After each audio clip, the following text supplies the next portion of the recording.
Wake that ass up. Early in the morning. The Breakfast Club.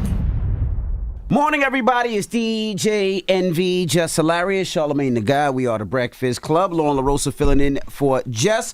We got a special guest in the building. ASAP Joe. He has represented A-Rod, MJ, Meek, the Washington Commanders, Donald Trump, Foxy Brown, Neo, Swiss Beats, and of course, ASAP Rocky. Ladies and gentlemen, we have attorney Joe Tacopina. Did I say your last name right? You did. Perfect, DJ. How you feeling this morning? Tired, but really good. Really good.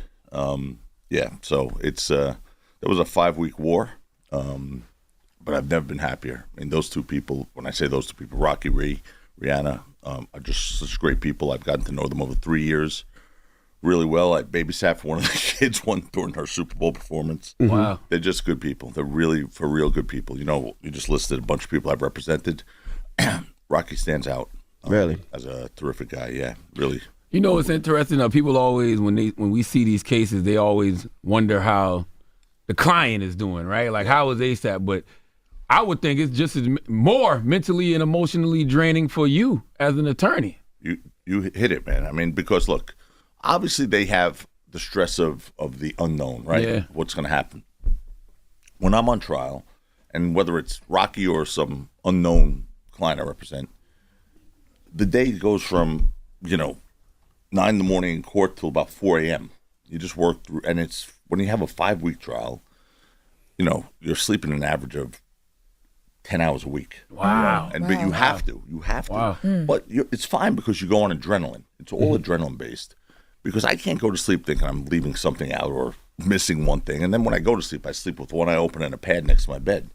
But it's stressful. And then in this case in particular, where we had a prosecutor who was, off the rails. I mean, it was like one day, every day was a war with him, making all sorts of problems and allegations, and we got heated, and it became very personal.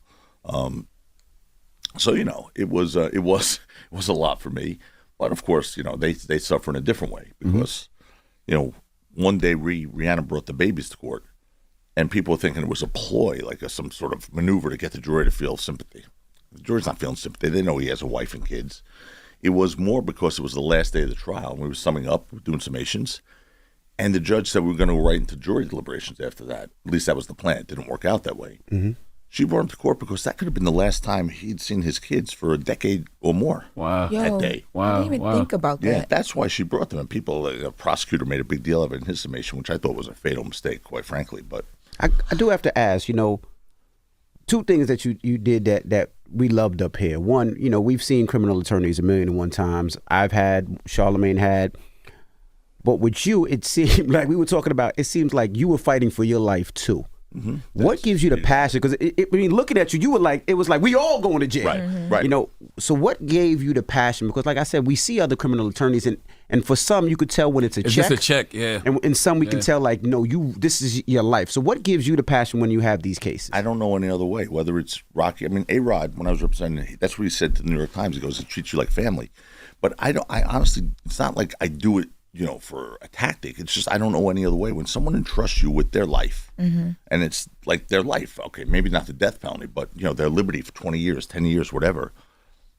I couldn't look myself in the mirror if I didn't like get into that bunker with them and make it personal and treat them like family, because then I'm not mailing anything in. Let's put it that way. I have to. That's why I don't sleep during trials, because I have to look and make sure I'm not missing something. I want to get every tactical advantage I could get. And in every case, we always wind up rope-a-doping the opponent. I mean, we blow stuff out on summation. They're just like, oh, like they weren't ready for it. It happened in this case 12 times, and they were knocked on their heels. We did a 5.5-hour summation. I did in front of that jury, and they were on the edge of their seat for 5.5 hours, which is, you're connecting with them when that's happening.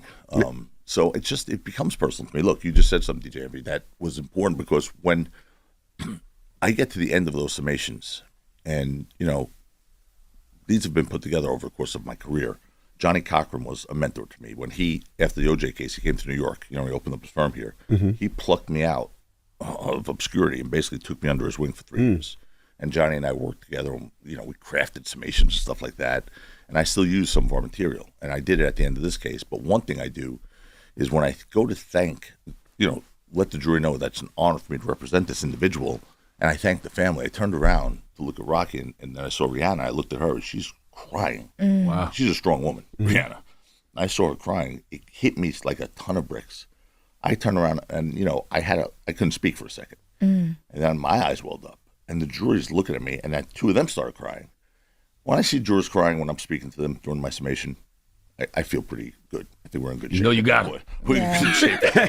Got him. So that's why that was a good question. It's part of how I do it, but it's not like a ploy. It's not a tactic. It's how I really feel. And what gave you the confidence that when they offered you that deal, you said F that? Because the world was like, he's facing 24.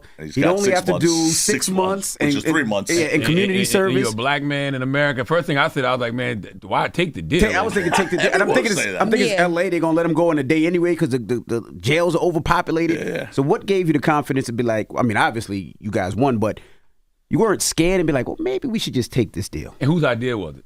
To not take the deal? Yeah. It was Rocky and I had a 1 minute conversation. Literally 1 minute. Rocky, here's their offer. I don't want to do it, Joe. What do you think? Fuck them.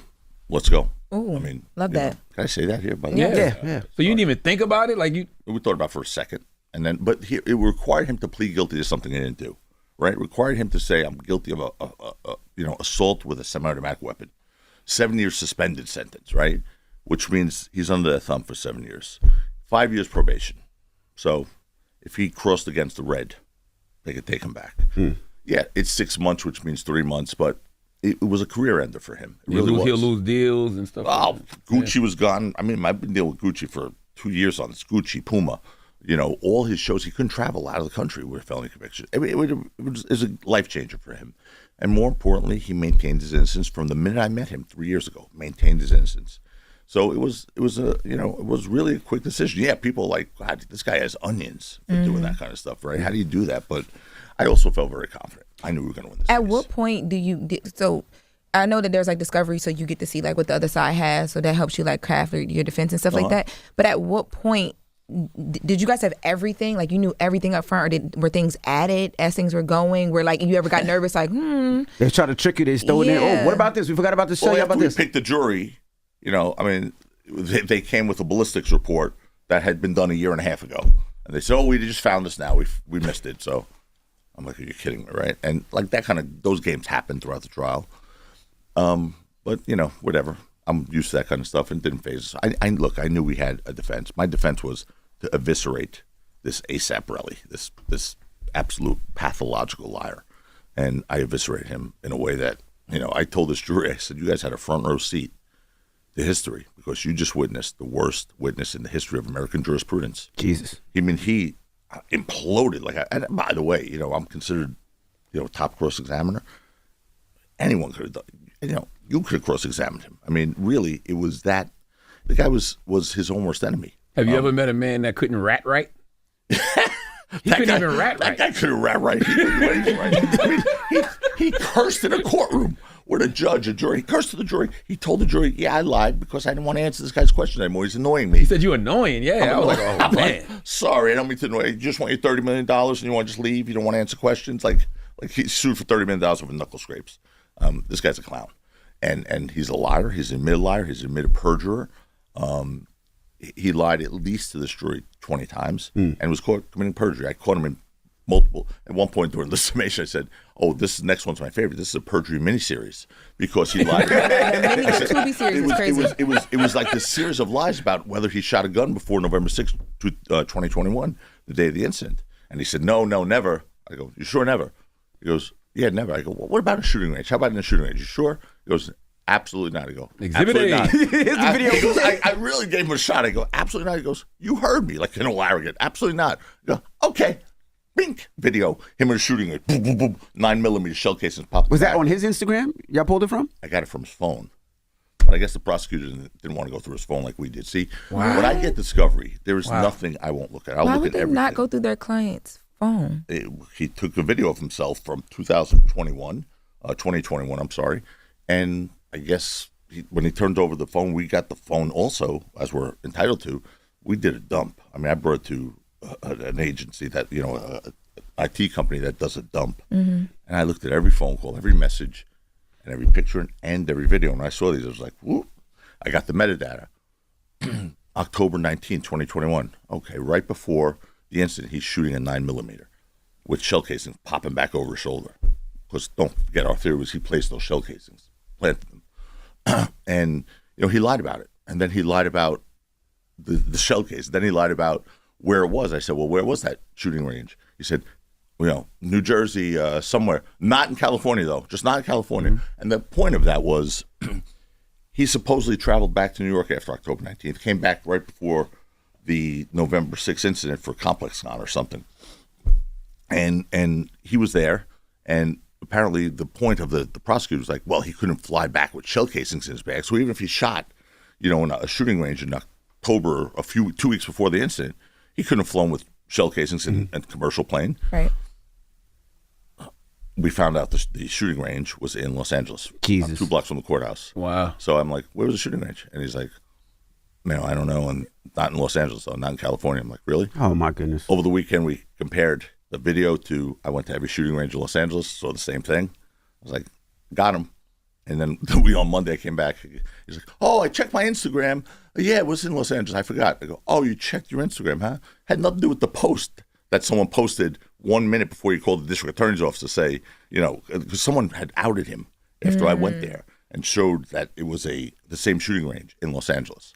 So he lied about shooting. He lied about shooting a 9mm. He lied about where he shot the 9mm. And so it was just like this series of lies. And then he lied about how he found it out.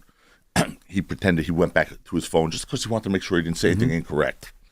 And he found it, and he called the DA. It happened to be about 1.5 minutes after he was tagged on a post showing his video and the shooting range in LA. It was just, anyway, that's one example of about 30 where I finally said to the jury at the end of this, if you can't trust this guy with the matter of importance in your own life or life of a loved one, which you can never do, and they all agreed with that, you can't trust him with the matter of importance in his life, being Rocky. You just can't. Mm-hmm. And if you take him out of the equation, there's no proof that there was a shooting.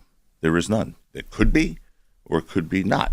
And that's not proof beyond a reasonable doubt. And that was it. It was a 3-hour deliberation. Wow. Is it true that he, because you said that you thought that he planted the shell cases. Is it true that the police searched the area, didn't find no shell cases, but then all of a sudden he came with them? Stupid story. So he's claiming Rocky shot 2 pops at him. And Rocky did shoot 2 from a prop gun, a start pistol. And the whole story as to why he had that. But if he shot 2 shots from a real 9mm, 10 minutes, the 7 cops came within 10 minutes with searchlights, those flashlights. They have body cam, thank God. They searched the exact spot where this incident happened. 7 cops, 20 minutes, that's 140 minutes of manpower.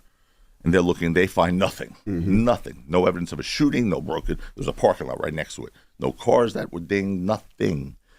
He claims he comes back an hour and 45 minutes later, goes to the exact same spot the cops were searching, bends down and finds the 2 shell cases. I mean. So what happens now? Because I know you mentioned when you walked out the court, like you want them to pursue him for perjury charges. Yeah, I want them to. They should. I mean, the district attorney's office was and should be embarrassed by this guy. I mean, he absolutely played them like a fiddle. We had a tape, which he first, by the way, a tape of him and one of a mutual friend of Rocky and Relli's, and he said that there was a recording. And when he heard the beginning of the recording, he realized what that was. He was like, "Oh, that's fake. Get that away from me. That's fake. It's not my voice. It's AI. It's like that's fake. It's AI." So then I had to call the poor guy who made the recording in. Wally. Mm-hmm. So yeah, that's from Paris. He was in Paris. This poor guy. So that's my voice. That's Relli's voice. He said this stuff. I know nothing about this case, but yes, I'm here to authenticate the tape. And on the tape, what Relli's saying is, if he gives me $30 million, I'll disappear to an island, and they'll never find me. The DA can never find me, and they can't prosecute their case. It's like, and this is his example, not mine. It's like, when you smack your bitch, and she files charges against you, if she doesn't show up, the case is way weaker than. That's what he said on stand? No, he said it on the phone call. Oh, on the phone call, yeah. So that's like where his mind goes to. But his thought was, I'm gonna disappear to an island. The DA will never find me. So I stood behind the 2 district attorneys. I was like, so they'll never find him like this. And they're just sitting there like sleeking down in their chairs. I'm like, he tried to sell his criminal case for $30 million. That's called extortion, okay? So he should be prosecuted for extortion. He admitted perjury. He was caught other times committing perjury when he didn't admit it. I mean, this guy's a one-man crime spree on the witness stand alone. Who files those charges against him? You? I was about to say, because you told me that you guys have begun putting together transcripts and stuff. We're putting together transcripts. We're going to present, we have this video. Fortunately, this thing was on TV, so we also have video. We're going to bring this to the district attorney's office. I'm sure they'll look at it for a minute and a half and disregard it. They went after Rocky like, he was, Dillinger or Pablo Escobar. I mean, they got a guy who's not only admitted to crimes on the stand, they got caught red-handed committing extortion, lied about it, and tried to sell the case. Now, that is, to me, a perversion of justice. And if you're the district attorney and you have somebody trying to sell your criminal case for $30 million, I'd be mad as hell. I mean, I used to be a prosecutor. I would go after him with everything I had, but, I don't predict I will. But what about the prosecutor? Because in this case, right, you look at ASAP. The prosecutor, obviously, water. Yeah, that's actually water. It's not Monster's water. The prosecutor, I guess, didn't do their homework, right? Not a little bit. Yeah. Right? So now I'm paying. I have to pay for my attorney. I have to pay for everything that they did for me, and they have no consequence at all. You can't sue the district attorney. Nothing. It's just you just got to eat that. Yeah, I mean, you do. They have sort of this governmental immunity when they bring charges, as long as they have a good faith basis to bring them. You really can't. The good faith basis is they have a video of Rocky holding what appears to be a gun, and they have another video where, while it's grainy, you do hear on an S cam 2 pops, pop, pop. So, and he had a witness swearing, despite the fact that his tongue is a stranger to the truth. He did swear, and so that's enough to isolate them. Gotcha. From civil damages. I didn't understand the prop gun thing though. I was like, why would he be having a prop gun for safety? Like that's just It's actually what happened, but here's why. Rocky, this is 2021, right? So he was still, he was successful, but he wasn't like rolling in crazy dough. So he was successful. He didn't use full-time security 24/7. He does now after this incident. He does since that day. What happened was he did a DMV video in July of 21 that actually came out a year later with Rihanna. And in that video, there was tons of prop guns. And there were a lot of videos, like you have those things, right? And so he had just recently gotten slashed in the face in a bar. He was jumped. He has a slash. It looks like Scarface right now. He has that. He had a stalker at that time in July of 2021. He had a stalker.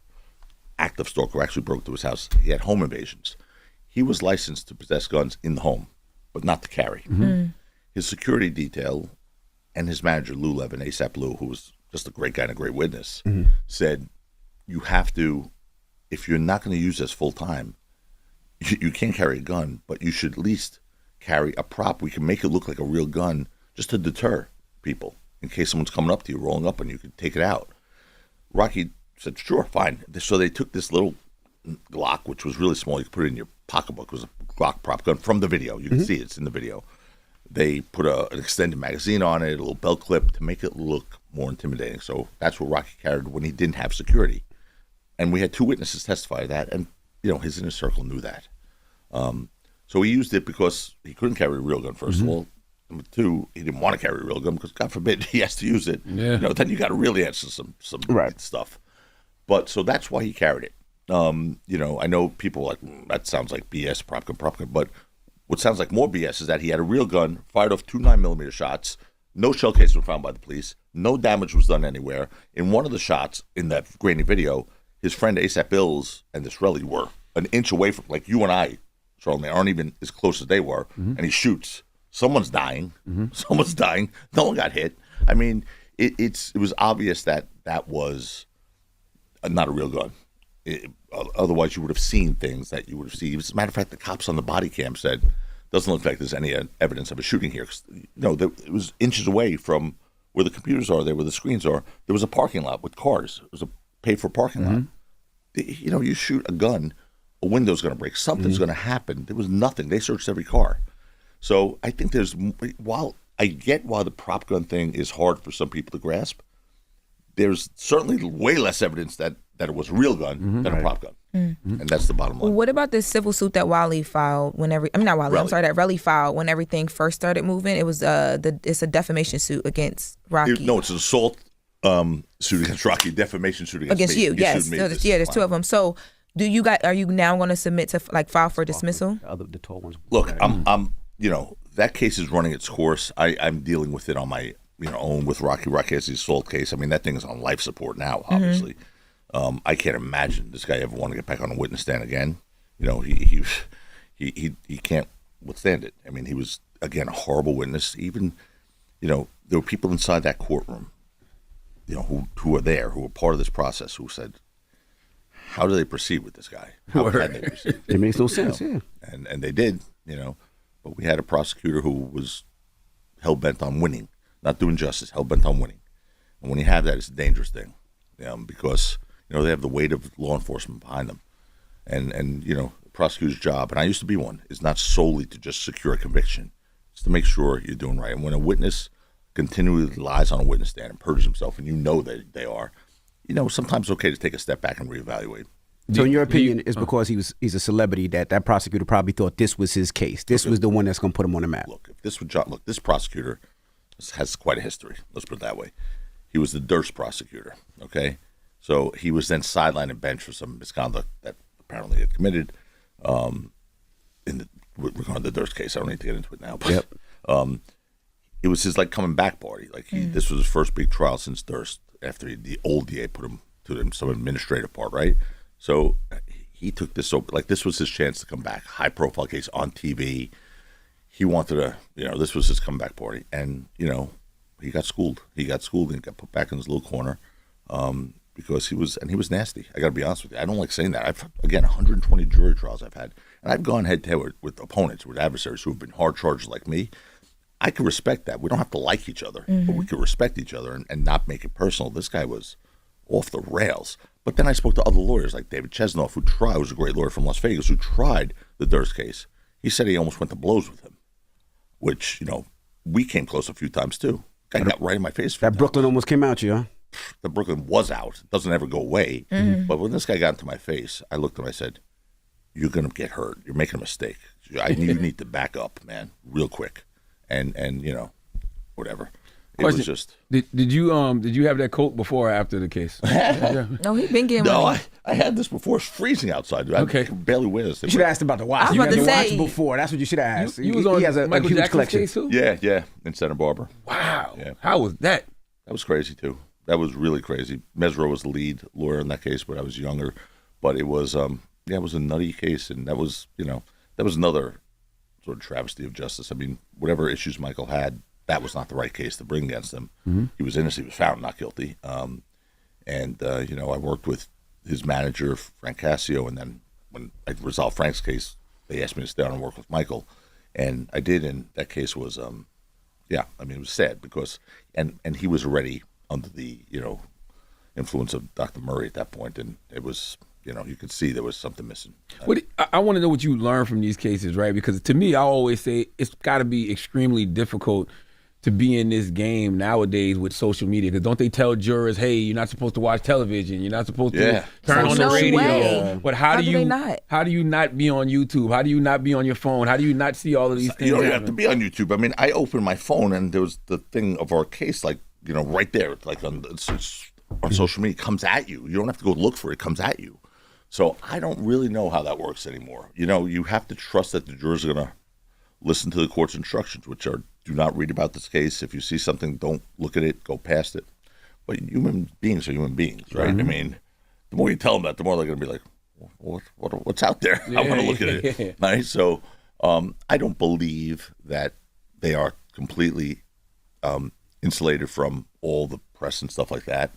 I think at the end of the day, though, they do make their decisions on what they see. I deal with that in my summation by saying, look, people who come in and out of the courtroom and sit for 10 minutes of testimony or the most important day or the summations, they don't know this case. You're the only ones who have sat here for 4 weeks for every minute of every of the testimony, and you're the only ones who know all the facts. So whatever anyone else is saying, I think it's irrelevant. What matters is what you think. You are the judges of the facts in this case, you. and I empower that jury, and we did it here. you have- What's crazy about this case though is this: we're in downtown LA, right? In this court, same floor as the OJ trial. We were the courtroom across from it, right? Because this is where all the high-profile cases go there, on the 9th floor. The OJ trial, and again, very close friends with Johnny. He was my mentor. Bob Shapiro's a dear friend of mine. They had 8 black jurors, downtown Los Angeles, right? Fine, fair. We, in our jury selection, Rocky's case, I didn't get to say hello to a black juror. Wow. It's not like we didn't pick one. We didn't even get to say hello. Out of 106 jurors that were brought in for the panel, 4 were African American. 4, and the first one was like number 70. So I couldn't get to them unless, like, the first 30 jurors decided they weren't showing up or something. It was troubling to me. And Reverend Sharpton came out hard. He called me. He's like, "Joe, am I reading this right?" I go, "Yeah, Rev, you are." And Reverend Sharpton came out, put out a really harsh statement, just to make sure that he got a fair trial. And so, look, I didn't. And I grew up in Brownsville, Brooklyn, okay? Ooh. I thought I was a light-skinned Wow. black kid growing up, so I didn't even know the difference. And I'd never judge people by the color of the skin, only by the content of the character, right? And so for me, it doesn't really matter. If I see good people, I wanted smart, good people here. And I believe I got them. Obviously, we got them. But I believed I had them. So it wasn't so much, we didn't have a black person, we need a black person. But I did tell this jury at the end, at some point during that summation, I said, "Now you represent the conscience of this community. You decide what's right and what's wrong, because you're going to send a message out. But you represent the entire community. And when I say the entire community, I mean the community you're all from, different parts of Los Angeles, right? And also you represent Compton and Englewood." I just said that to make sure, and Rocky told me he was really moved by that, because obviously that's a large African-American population in Compton and Englewood. And I said that to just remind this jury, you're representing his peers also. You're supposed to have a jury of peers.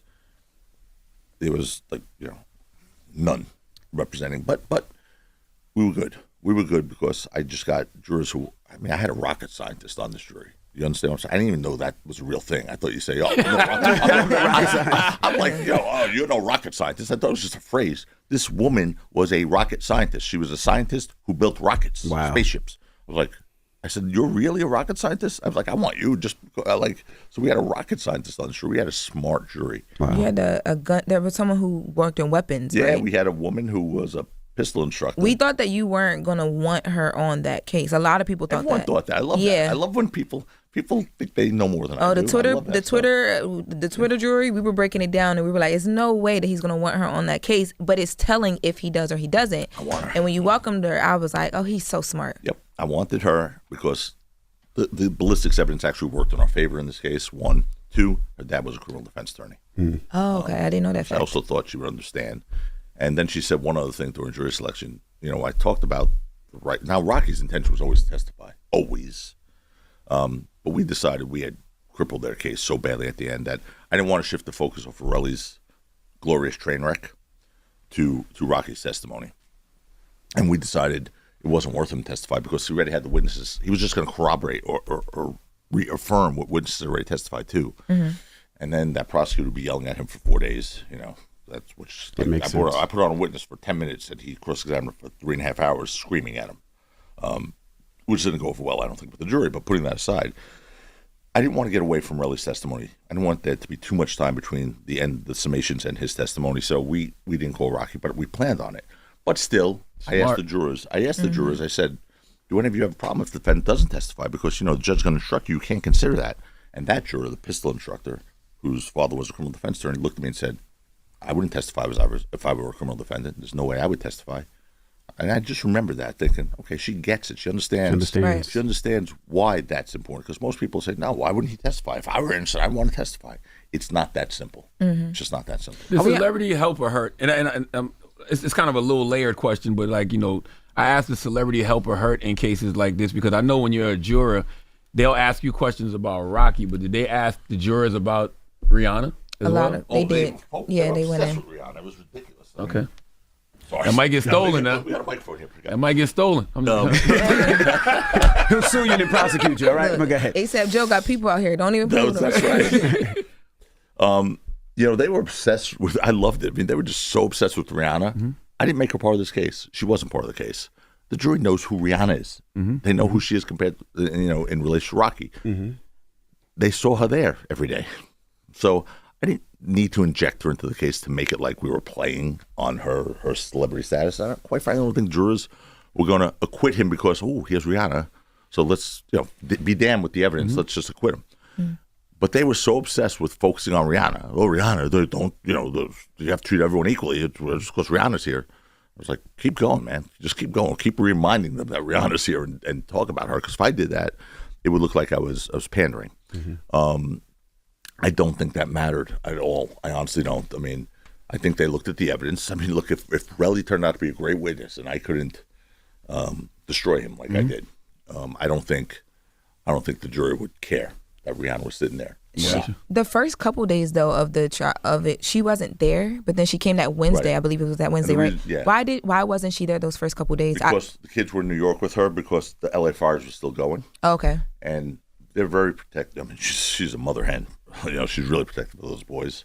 And the air quality was really bad. That first week of that trial, man, my eyes were like we walk out of court. I was staying downtown LA, I had a 2-block walk to my hotel, and it was pretty bad. I mean, you felt something, you smelled something. So I think it was an air quality issue, and she kept the boys away. And she doesn't go anywhere without those kids. So she wasn't going to leave them in New York and come here. So, but she, we knew this was going to be a long trial. Yeah. So she made it. Well, they're naming the next baby. Sorry. Yeah. No, go ahead. They're naming the next baby after you. ASAP Joe. Huh? ASAP Joe. And she told me that. So that means we're not going to get a Rihanna album because they're about to have to make a baby. So it's all your fault. Sorry. But Rocky's album's coming out soon, and that thing is fire. I mean, I heard some songs on that. Oof. I mean, he does some. He's a little different. Like he's not, but this next album is going to be different than anything I've ever heard anyway. I like how you skated around that. You think you're going to be in the wedding? Let's see what you did there. You think you're going to be in the wedding? If I'm not the best man, there's a problem. I was gonna ask, when you take a case, do you have to believe the person? I have to believe in the person. Okay. There's a difference. Break that down. Yeah. So look, I don't prejudge anyone. I'm not the judge, jury, and executioner, right? I've represented people who have probably done what they've been accused of doing, but it doesn't mean they're bad people and don't deserve representation. If we all had our worst 10 minutes of our lives captured on video or something like that, I don't think we'd all be happy, right? If I love a person or think they're really good people and they just made a mistake, I could deal with that. I'm not going to suborn perjury. I'm not going to make up a story, but I'll help them get through it. And that sometimes that means just mitigating the damage, right? Sometimes,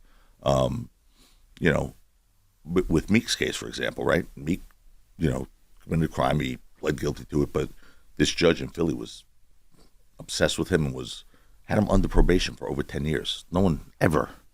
He was a kid. He was a teenager when his crime was committed. 10 years later, he's still in the probation. If he came to court with White Sox, boom, 2 more years probation. She wanted him under his thumb. She wanted him to make a record about her. I mean, it's like there was an issue going on there. So it wasn't like we were saying Meek was innocent, but he served his sentence, and he was being abused by the system. And the district attorney came around and agreed with us, and eventually I got that dismissed.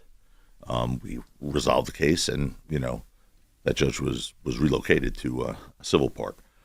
You a legend, Joe. Did you know that the Free Meek Mill movement was going to be as big as it was when you signed on to that? Because it grew crazy. So insanely. That was crazy. No, because at first, honestly, I didn't realize how big that was and how loved that guy was, especially in Philly. I mean, he's like Rocky in Philly, right? And so I called Reverend Al, who I'm very close with, and the Reverend, I said, can you come to Philly with me and to visit him in jail and maybe make a stand here? This judge is really giving them the once over, and I think I need your help on this one. And the Reverend said to me one thing: is he a good guy, Joe? Am I going to get embarrassed, or is he a good guy? I said, no, Reverend, you will not get embarrassed here. It's worth it. He's a good guy, and more importantly, he's getting run over by the system, and he has the wherewithal. He has a voice. That means 99% of the people in that system in Philly don't have that voice, don't have the wherewithal, and are getting trampled on. And it's true. They reformed, that whole probation system in Philadelphia because of Meek in our case. It put a spotlight on it, So it was an important case for a lot of reasons. How did you get your reputation? Like, how did you become the person that people like Donald Trump and Daniel Snyder and Michael Jackson, ASAP, all that? How do you become that guy? You know, results. At the end of the day, it's results, right? I mean, you had to have a first big case that put your name. I was a on it, prosecutor. though. I was deputy chief of homicide in Brooklyn. You know, and I did well there. But then I left, and you know, I was doing well. My first case was a police corruption case called the Morgue Boys. Those guys cops were alleged to have been robbing drug dealers in East New York and then splitting them up in a morgue factory, This is splitting up giving the me proceeds. power. And that was what? This give me power like the 50 Cent show, but go ahead. Yeah. So anyway, that was my first. It was on the front page of the New York Times. So I'm like a month out of the DA's office. I have this nationally important case, you know, very important case. And I got my guy off. I got an acquittal. And from there, I went on some talk shows to talk about it. And then I started. Was that the Kenneth Marino case? Or that's something No, else? that's later. Oh, that's later. This Okay, was okay, the okay. Morgue Boys. This was Gotcha, like, you know, Michael Dowd was the main witness. The Mullen Commission. That was like, we're talking about like, early 90s. Gotcha. And then you know, just sort of steamrolled from there a little bit. I started getting case after case. I started representing a lot of cops at first, and then rappers like Rakim came to me on a little thing. Foxy, right? Foxy put out a great post yesterday or something like that. A picture of us. I looked like I was 12 years old in that picture, but Foxy was awesome. My God, who's I had all these like old school gangster rappers, right? Sticky Fingers from Onyx, you know, and stuff like that. And so I started getting to that world a little bit, just, you know, and then working hard. And then, you know, I had some good cases, had some good wins. People didn't think I was going to win these cases. And I started winning cases. And then Johnny came, Cochran, fresh off the heels of OJ, right? So, and he looked me up. Someone said something about me, and he looked me up. He said, I heard a lot of good things about you. I got a call from him. And I'm like, oh, okay, yeah, it's Johnny Cochran, sure. I didn't believe it. I didn't know him. And he said, can you meet me at my office? I was like, okay, I'll meet you at your office. I thought this was like a candy camera prank or something. I went there, and it was him. And he just like, I love your style. I love what you do. I've seen you work. I've read your transcripts. You're going to be a star. You're going to be me. And I was like, really? You think that? And I mean, I was confident in myself. I had some good wins early on. And he just like, yes, let's hang together and let's do some things together. I'm like, okay. I was like, oh my God, you know, Johnny Cochran. And it helped. It was a great thing for me. And I was still a young lawyer. And, you know, he then sent me some work. And then it just happens, you know, then once you win a big case and, you know, you're in the game, then all of a sudden it just started that way. I got Foxy, you know, off of a few things. She had a little cell phone problem, kept slipping out of her hands, hitting people in the head by accident.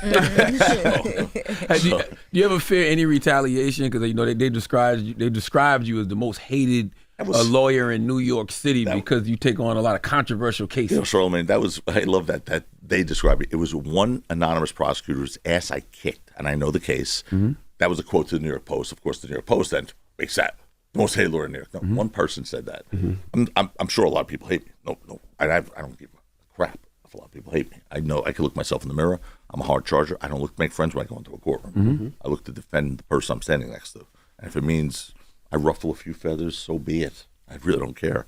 But, you know, it's not controversial cases. Anyone who's charged with bad things, you know, needs a criminal defense attorney. I don't know if that makes it controversial, but yes, they're talking about the rape cops case. Yeah, that was the Kenneth Marino case. Yeah, that was Moreno, which I won, and no one thought they could win because he was on wire. She was wired, and he acknowledged what they claim he did. And how do you win something like that? Well, I said basically he told her what she wanted to hear to calm her down, and I used science in that case. That case was a science case that it was scientifically there that it wasn't consistent with the rape, and I believed him. By the way, just so you know, and you know we put on scientific evidence, and I had him testify, and he described his actions and conduct, and it wasn't all right. He did make misconduct, like he was a recovering alcoholic. She was blackout drunk, and he was trying to help her, and so he went back and to the apartment multiple times at night. But the jury believed him, and that jury was also another. I pick smart juries when I need people to understand intricate defenses. I had 5 Ivy Leaguers on that jury. That was, which people are like, you're crazy. Most people think defense attorneys want the dumbest juries you could find. I don't. I want people who could understand what the burdens are, the proof beyond a reasonable doubt that he is. You know, we don't walk around going, hey, I don't know, did you prove that beyond a reasonable doubt to me? You don't do that in daily life. But that's the highest standard the law allows. I mean, you know, in a civil case, mere preponderance, I could bankrupt you, take your money, take your house on a 51% to 49% verdict. That's mere preponderance, right? Preponderance of the evidence. Criminal case, that doesn't mean anything.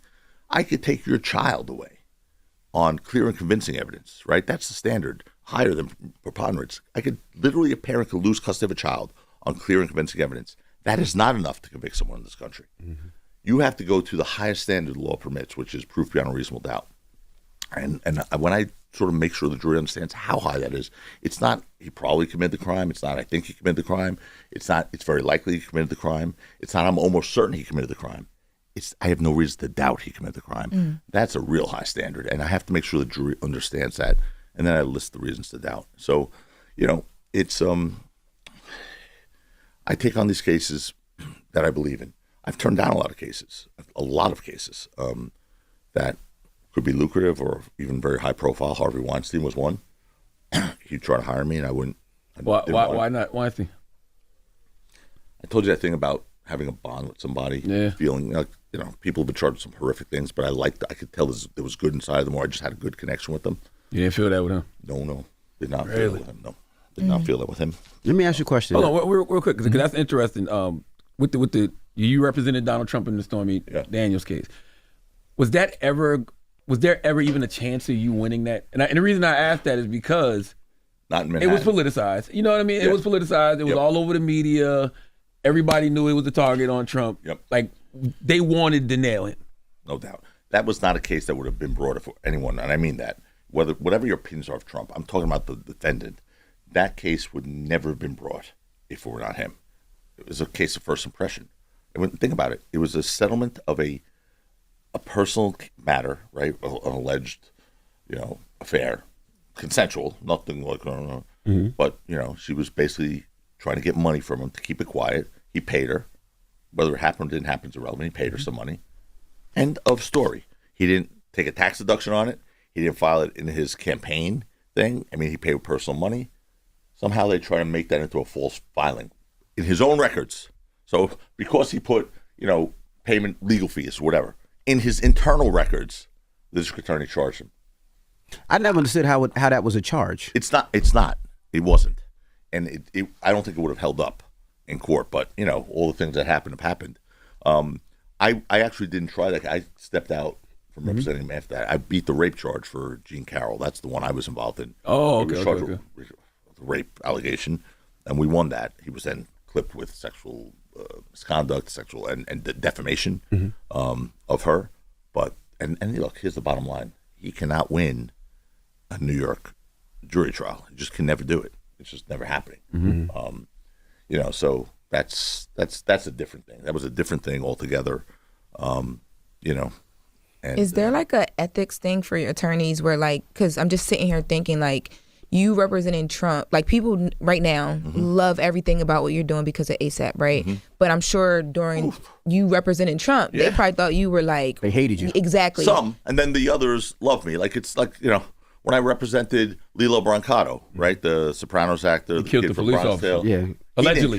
Yes, I'm sorry. No, it's true. It's all right. Yeah. The guy, he and some other guy were breaking in to get some drugs from a house. They were both addicts, crazy addicts. They were going into a house of a friend who used to give them drugs, and he was already dead. So the drugs were in, break in. Cop, as a neighbor, sees it. The other guy shoots him dead.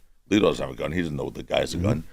The other guy got life in prison. Then Lilo went to trial. They charged him with murder, accessory to murder, which is the same as murder. And we beat that. And we beat it because we had to, present the case. Lilo testified, and we proved that he did not know that this other guy, Armento, had a gun.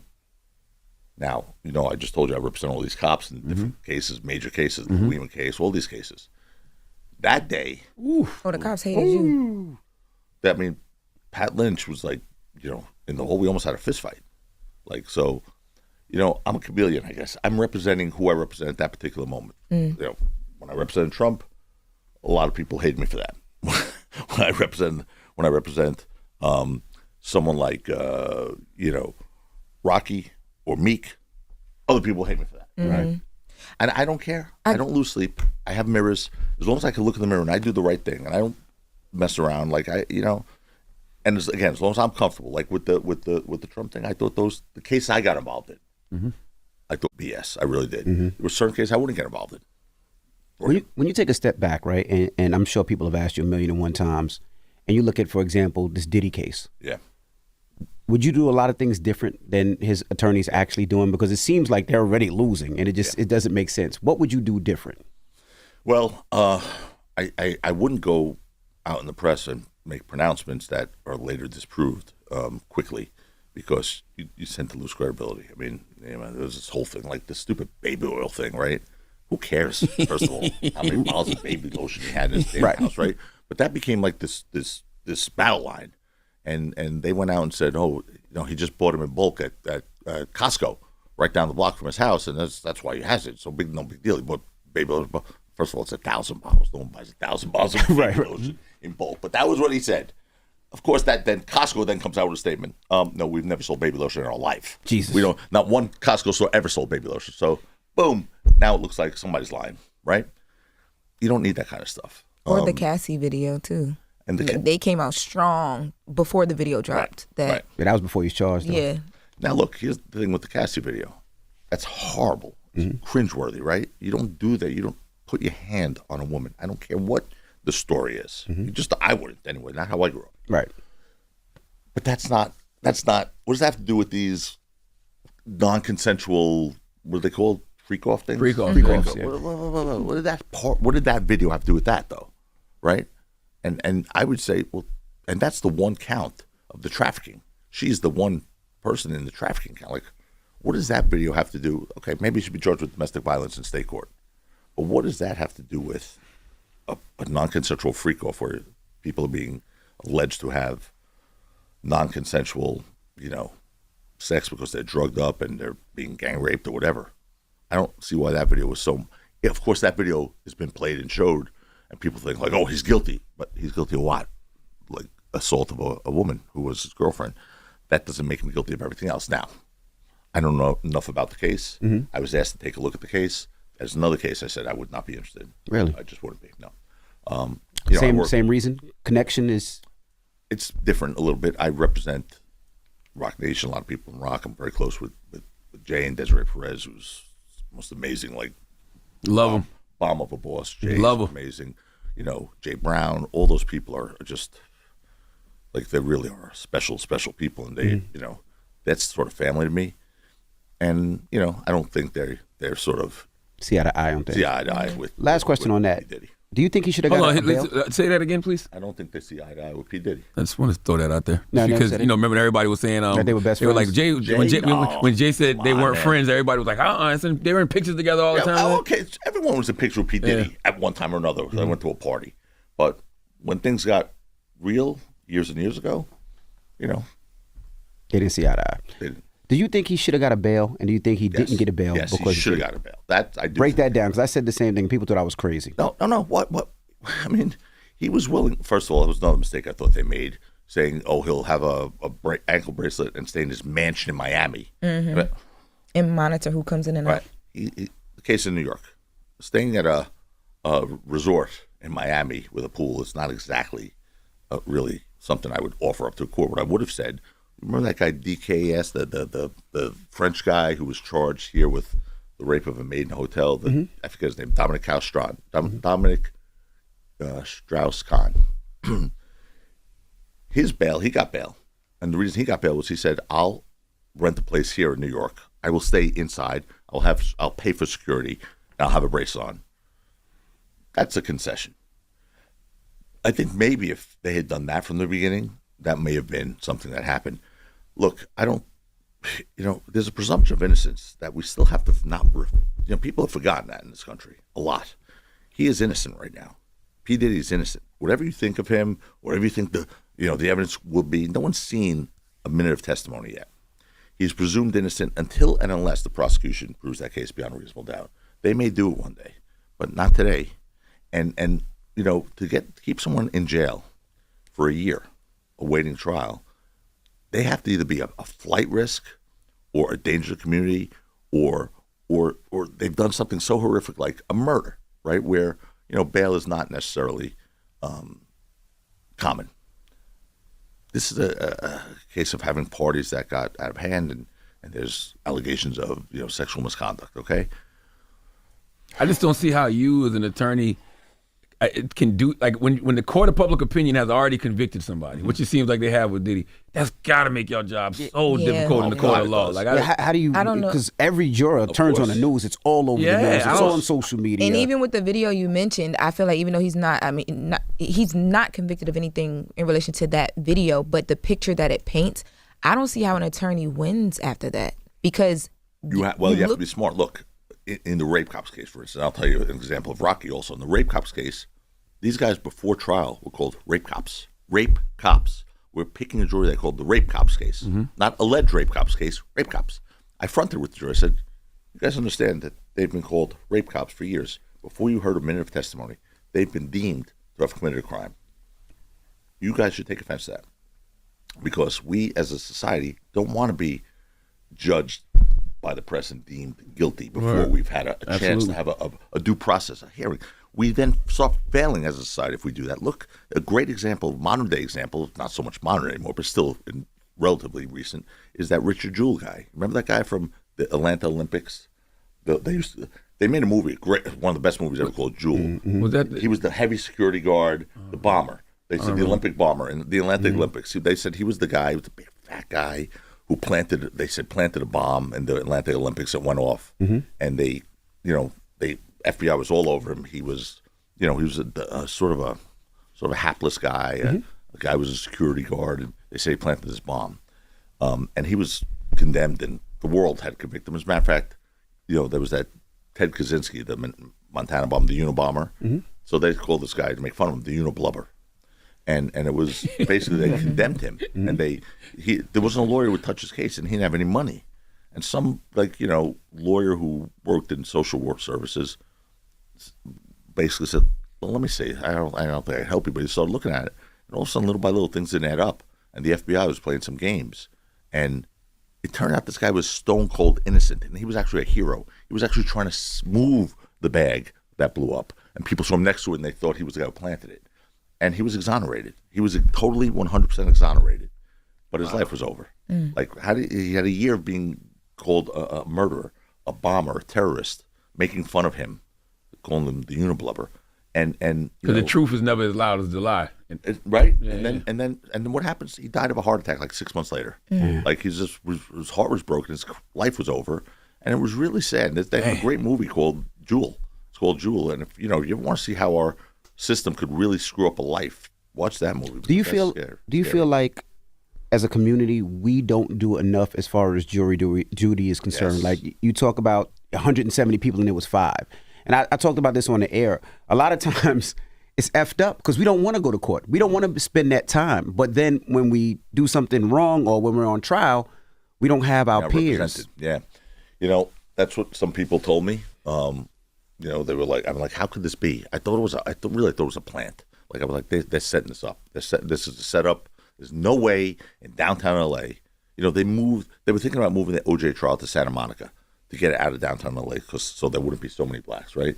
And the DA said, no, we don't want to give the appearance that we're doing that, so because it was on the heels of Rodney King. So they kept it in downtown LA, and you had, 8 black jurors. When they filed in, I was like, I was the blackest guy in the room, aside from Rocky, like me. So I'm like, what is going on here? And it was odd. But so someone said to me, well, the summons go out, the jury summons go out.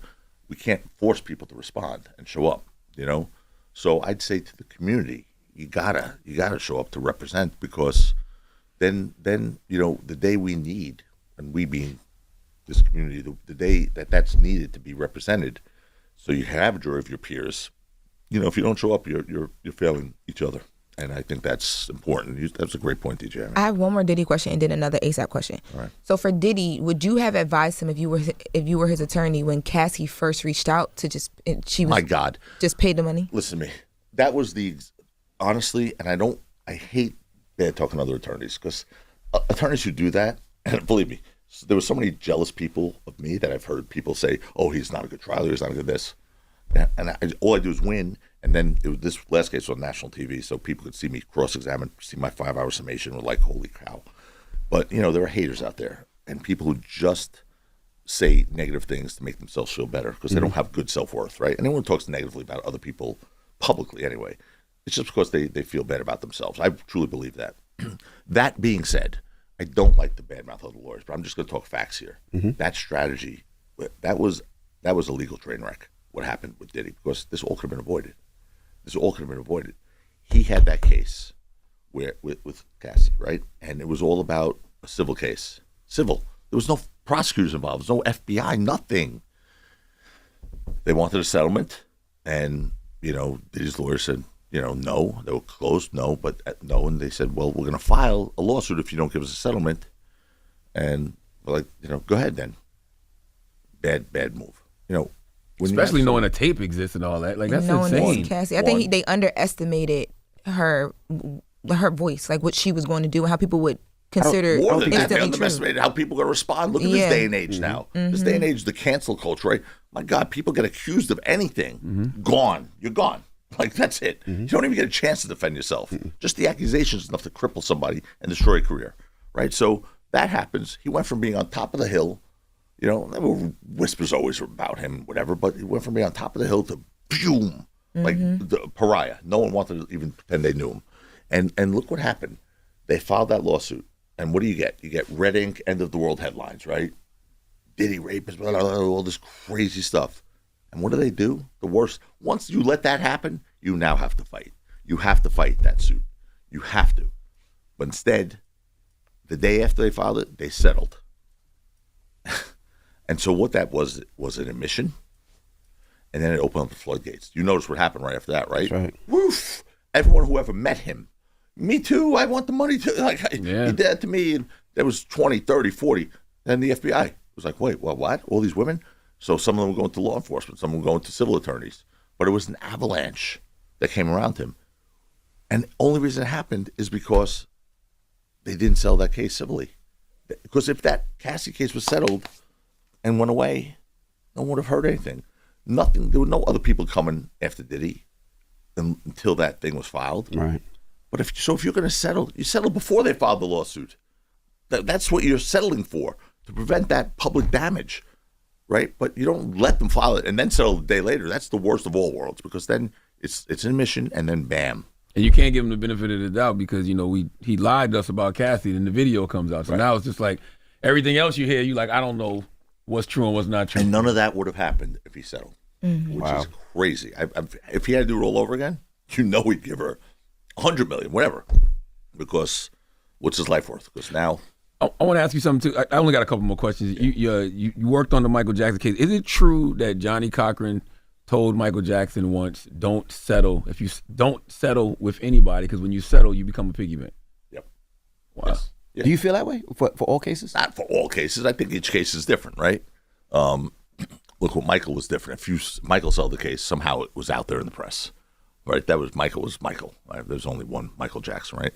So I know Johnny did say that to him, but he was right to say that to him. But not every case. Like, sometimes a settlement is a good thing because it just, not because you did it or because you want an admission, but you just take Diddy as an example. Sometimes a settlement will save more money than you could ever imagine later and more heartache. Well, he actually did it. I'm talking about people who, because I've seen cases where people would settle just because they don't want the bad press, well, nuisance, and they don't want to end up spending a whole bunch of money in court for the next 4 or 5 years. I've represented some very, very famous people without the case ever become public that have settled because it's not worth it. Just the allegation is not worth it, and they'll pay money even though they proclaim their innocence. But they're like, but okay, so I met this person, so they can prove that they know me or met me, and now I have to then fight and go after this, but yet all under the cloud of suspicion. And again, in this day and age, when you're accused of something, it's like, you all of a sudden are guilty. And if you challenge the accusation, you're victimizing the victim, even though they're not a victim yet. Right. Like, that drives me crazy. You can't even defend yourself. So if someone accused me of sexual misconduct, and I said, she's a liar, or she's made these false claims before, how you're victimizing the victim all over again. When did she become a victim? Right. That's the allegation. I'm telling you I'm innocent. I'm going to fight this. So, but now if you defend yourself, you're a pariah. So yes. So people do settle all the time, what's called a nuisance settlement, just to make sure that they don't wind up on the front page of the New York Post, TMZ, and, on the Breakfast Club. And I got 3 more questions. You got one more question too? You got an ASAP question, right? Yeah, I have an ASAP question. I just saw just now that he was named the first ever creative director of Ray-Ban. Yeah. ASAP Rocky. Yeah. And I remember after the case happened, you talked about, and you talked about it here, like telling Gucci to hold off on the Gucci guilty, which is an amazing scent, by the way. I know. But telling him to hold off. And I think for me, when I heard you talk about that, and I'm seeing this now, I think about even though he was proven innocent, were there people who walked away in the midst of this? No? Everybody said. So I was dealing with all of them. I mean, I was like on conference call, Gucci, Puma, all these different brands who worked with Rocky, who wanted to know what was going on, giving them updates. And I would tell them, we're going to win, but you got to wait. Gucci guilty was my biggest heart attack, because of all things to be called a cologne, Gucci guilty. and they wanted to roll it out before Valentine's Day. And I'm like, that would have been so dumb. It's the middle of the trial. I'm going to be summing up on Valentine's Day. Can you do me a favor and just wait another week? They're like, what, it's Valentine's Day? I'm like, I don't get that. Call it Gucci not guilty. How about that? Put a little knot in there and then let it roll. But you can't call Gucci guilty. So what they did was we compromised. They put the ad out with Rocky in it, holding the bottle of cologne, and there was no Gucci guilty. It was just the cologne and Rocky. But if you looked at the bottle, you had to get real close. It would say Gucci guilty on the bottle, but they didn't put those big letters. Now there's all the big letters, and now I don't care. Right, got you. So now I don't care. But that was nuts. I got 2 more questions. How good did it feel? Because what's the young lady's name that be doing this stuff? Megan, what's her name? Megan Kunis. Oh, yeah, I saw you point at her and said you were wrong. Oh yeah, 50 just came at her too, girl? talking about that girl. She was loving Rocky. She put down money. Hi, following us. Hi, Rocky. Hi.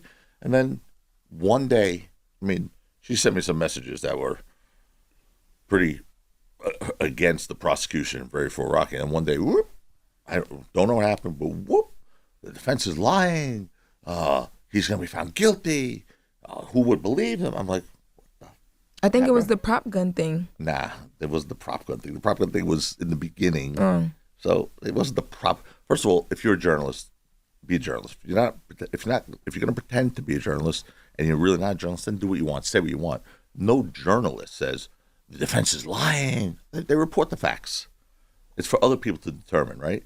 So I guess she's not a journalist, but she's a blogger, right? And she's an attorney, though, correct? Wasn't she an attorney at one point? Well, I don't think that. Oh, she was an attorney at one point. I don't know. She got it wrong. I mean, listen, I don't have any personal feelings against her, but it was shocking to see her go from one to the other, and she's like, no one's going to believe this defense.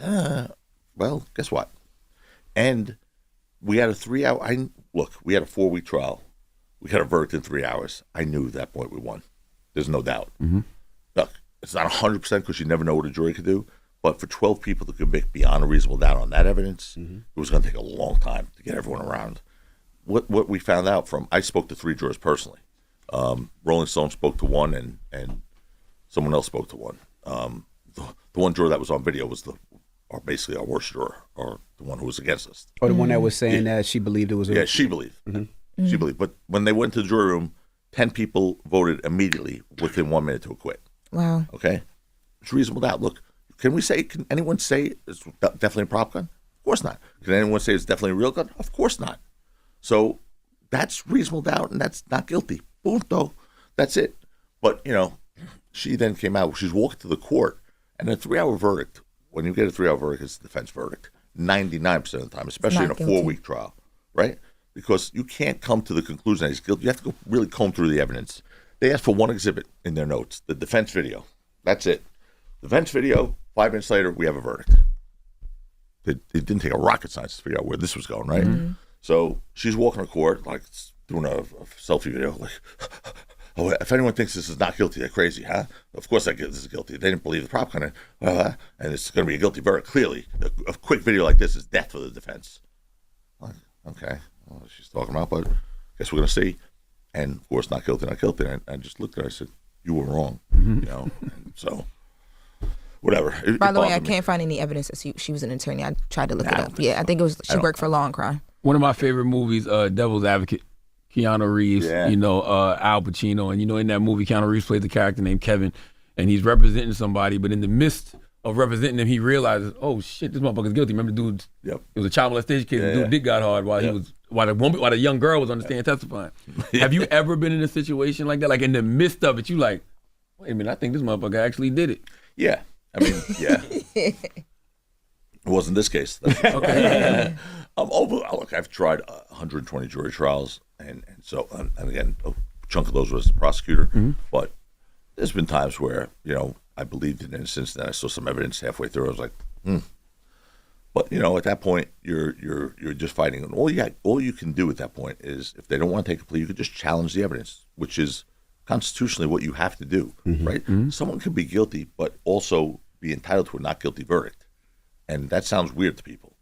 But the reason that's true is because if the proof isn't there, if the prosecution has then met their burden to prove the case beyond a reasonable doubt, the person's entitled to a not guilty verdict. The community's entitled to a not guilty verdict. The system is entitled to a not guilty verdict.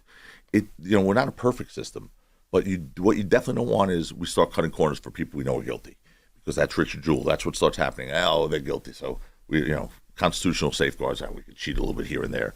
That's when innocent people start getting clipped, and that to me is the worst thing that could ever happen. When I'm representing people who are purely innocent, that's the worst things for me, because then I'm dealing with like a pressure that is just enormous. And you know, if you don't win that case, you feel it's like burden for the rest of your life. Does it bother you morally though? What's the more of the burden? Does it like? If you know somebody's guilty and still represent them and win, isn't that a burden too, though? No, because that means the system worked. That means the proof wasn't there. As long as I'm not suborning perjury, which I would never do, as long as I'm not making, somebody say something that's not true. If someone's guilty and I think they're guilty, but they were found not guilty, that means the proof wasn't there. The proof wasn't there, and we need that person to be found not guilty, because it keeps the system strong, keeps all of us safe. Because if we start, again, lowering the standards for the ones we know are guilty, that's when innocent people start getting convicted, and that's bad. So I could live with that as long as the system was put to the test and I've done my job. Then it's what it is.